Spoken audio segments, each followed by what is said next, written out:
Hello friends, এই ভিডিওতে যে গাছটি দেখছেন এটার নাম হচ্ছে ফাইকাস পিউমিলা।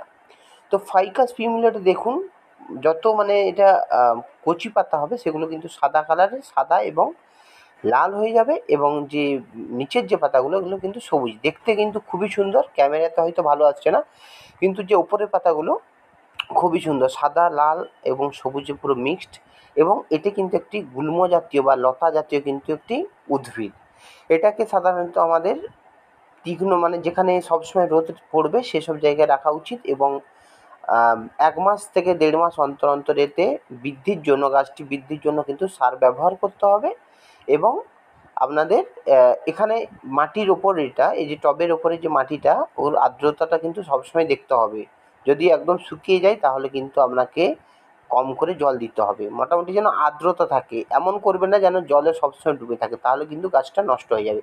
এই যে গোড়াটা দেখুন, হালকা আর্দ্রতা আছে, আরও ২-৩ দিন পর কিন্তু আমরা হালকা করে কিন্তু এখানে জল দিয়ে দেবো।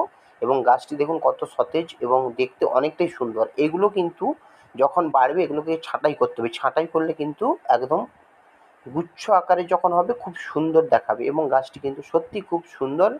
দেখুন, এ গাছের কিন্তু চারা আমাদের কাছে অ্যাভেলেবেল আছে। যদি নিতে চান তাহলে কিন্তু আমাকে কমেন্ট করবেন। ভিডিওটি দেখার জন্য ধন্যবাদ।